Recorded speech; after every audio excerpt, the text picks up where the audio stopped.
Eh bien, j'ai commencé au patro à 6 ans, et puis vers 9 ans, j'ai arrêté 2-3 ans. Et j'ai recommencé à 14 ans dans les Alpines.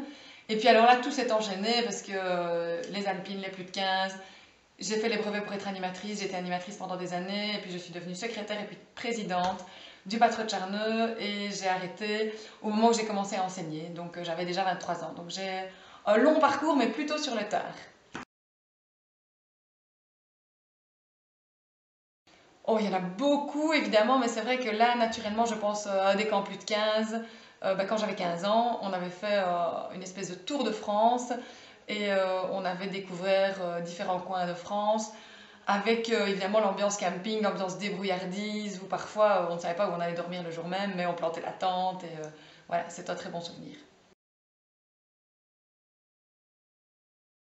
Je leur ai proposé, j'ai proposé à la grande cette année d'aller au Patro.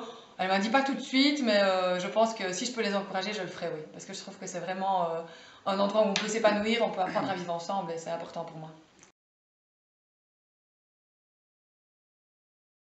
Oui, j'ai déjà participé à un rassemblement régional de mémoire à Verviers et alors j'ai en tête que souvent à Natois, on a eu l'un ou l'autre rassemblement nationaux et donc comme animatrice, comme présidente, j'ai participé quasi à chacun d'eux, j'ai envie de dire à cette époque-là.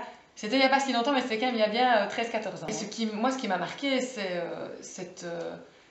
cette faculté à parler à tout le monde, à vivre ensemble et à partager énormément de choses, alors que parfois on ne se connaît de nulle part, mais juste le fait de faire partie du patro et de partager des valeurs, on se retrouve, on chante les mêmes chants. Et je me souviens d'un rassemblement où en fait on avait créé des équipes pour un immense jeu de piste et chaque animateur avait 10 enfants qu'il n'avait jamais vus. Et là, directement, c'est une fameuse responsabilité et en même temps, c'est génial parce que on se retrouve comme en famille en fait. Le patron, je trouve que c'est aussi une école de la vie. Et une anecdote qui m'a très fortement marquée, c'est quand, lors d'un hike, une de mes étincelles s'est coupée une partie du genou avec une boîte de conserve. Et donc, on a dû tout de suite réagir. Et cette faculté de réaction, mais je pense que c'est aussi important d'apprendre comme adulte à avoir cette faculté de réaction, à soigner, à réagir.